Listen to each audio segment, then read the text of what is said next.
काली गोरी बहन की किस्मत। विक्रम और अनीता की दो बेटियां थीं। बड़ी बेटी पूजा जो कि बेहद काली थी, वहीं छोटी बेटी निष्ठा बहुत ही गोरी थी। इसी कारण अनीता ने हमेशा से अपनी गोरी बेटी को ही प्यार किया है। उसकी जरूरतमंद हर चीज पूरी करी, लेकिन पिता विक्रम के लिए उसकी दोनों बेटी उसके लिए बराबर थीं। अनीता अपनी दोनों बेटियों को बाजार लेकर आई थी। तभी वो एक सुंदर से सूट देखकर निष्ठा से कहती है, निष्ठा बेटी देखिए, ये सूट कितना सुंदर है, तुझ पर बहुत खिलेगा। ओफो माँ, ये गंवार से सूट, आप इसको ही पहना ना। मुझे तो जीन्स टॉप दिला दीजिए या वो वाला गाउन दिला दीजिए। It's my favourite colour. हाँ माँ, निष्ठा सही कह रही है, वो गाउन उस पर बहुत खिलेगा। आप ये सूट मुझे दिला दीजिए। वैसे भी निष्ठा सूट नहीं पहनती। अच्छा, जब वो नहीं पहनती तो मैं तुझे क्यों दिलाऊं? पैसे क्या पेड़ पर उग रहे हैं? जो मेरी सुंदर सी बेटी ने बोला है मैं उसे वही दिलवाऊंगी। तुझे मैं कुछ नहीं दिला रही हूँ। चुपचाप से ये सामान पकड़। सब्जियां पकड़कर मेरा हाथ दर्द हो गया है। मेरा सूट भी पुराना हो गया है, ये देखिए, ये तो साइड से फट रहा है। माँ, मुझे भी दिला दीजिए। कल्लो माई है तो वही बनकर रह। वैसे भी ये सूट पहनकर तू कोई हूर की परी नहीं लगेगी। जब निष्ठा के कपड़े पुराने हो जाएं तो वो पहन लेना। समझ आई बात? बिल्कुल ठीक कहा मम्मी आपने। अब जल्दी से मुझे दिला दीजिए।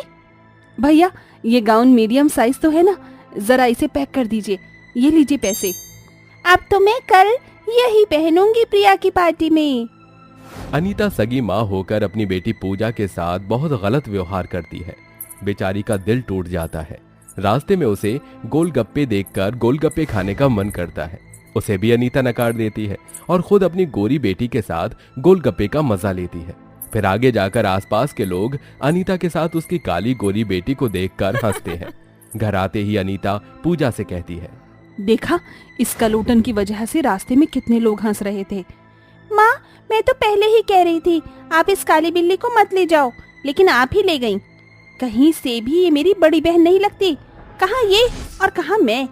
अरे, मैं तो इसे बाजार इसलिए ले गई थी ताकि ये सामान पकड़ ले, वरना मुझे इसे ले जाने का कोई शौक थोड़ी है। माँ, कहीं आपने इसे कचरे से तो नहीं उठाया था ना? अरे, यही तो सच नहीं है। ये मेरी बेटी है, इसी बात का गम है मुझे। माँ बेटी की बातों से पूजा का दिल छलनी हो जाता है और वो आंखों में आंसू लिए कहती है, बस माँ, बहुत कह लिया आपने। निष्ठा तो भी मुझे बचपन से ऐसे ही बोलती हुई आई है।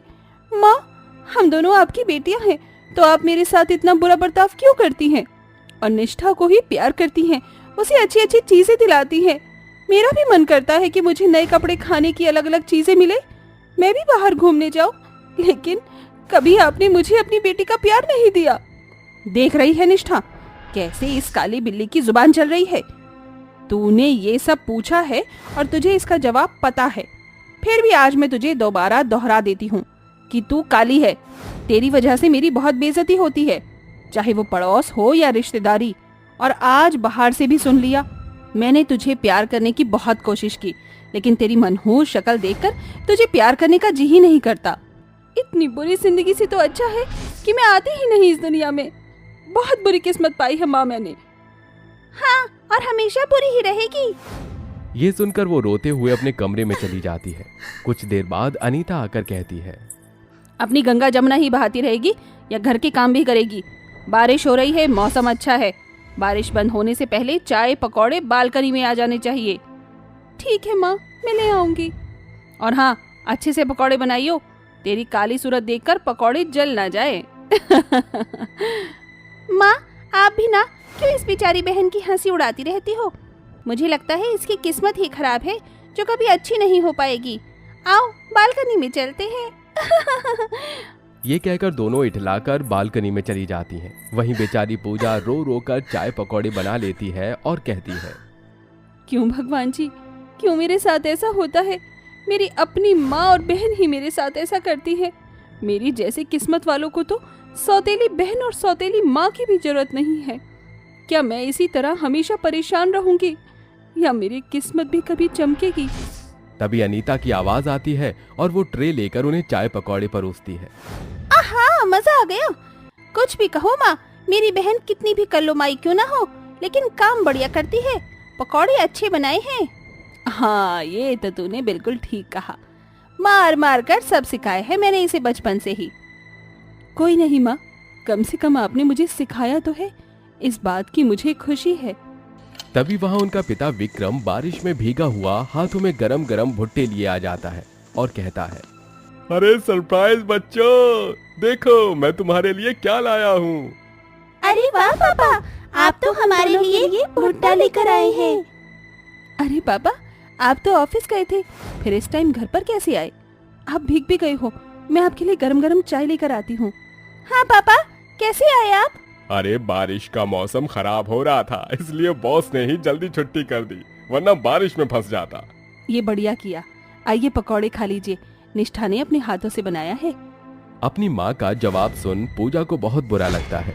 फिर विक्रम पकौड़े खाकर कहता है, अरे वाह भाई, मेरी बेटी तू तो बहुत सयानी हो गई है, बिल्कुल पूजा की तरह। अरे पापा, आप उस काली मेरा मतलब है आप उसकी मुझसे कंपैरिजन मत किया करो। वो अपनी अलग जगह है, मैं अपनी अलग जगह हूँ। ठीक है मेरी बच्ची। ये कहकर विक्रम कपड़े बदलने चला जाता है। फिर अपने परिवार के साथ एक साथ चाय पकौड़े खाकर बारिश का मजा लेता है। वक्त गुजरता है।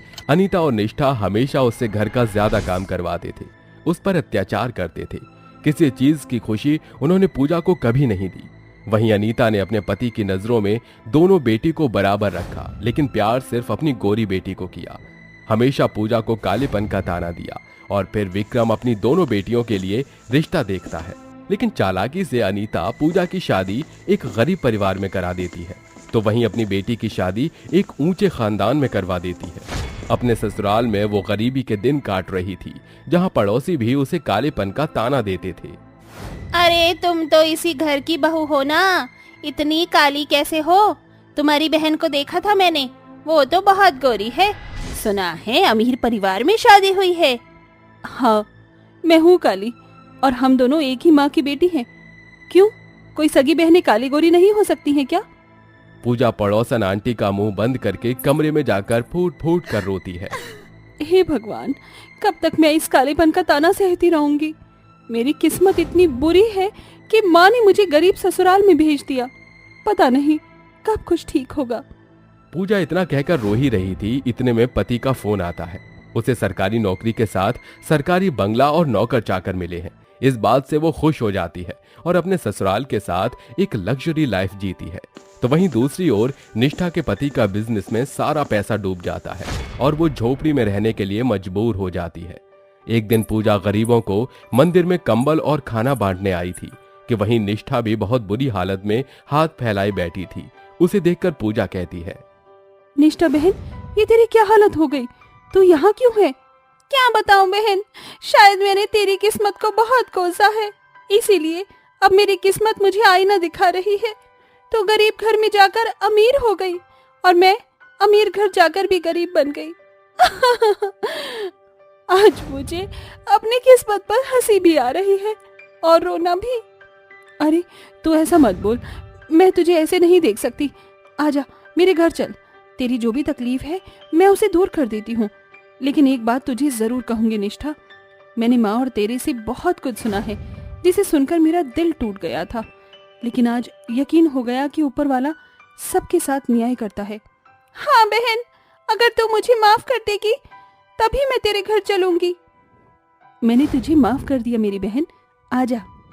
ये सुनते ही पूजा उसे अपने घर ले जाकर उसे भरपेट खाना खिलाती है और कुछ पैसे देकर उसकी मदद करती है। इस तरह दोनों बहनों को अपनी किस्मत का जवाब मिल जाता है और अपनी दुनिया में वो खुशी खुशी रहती हैं।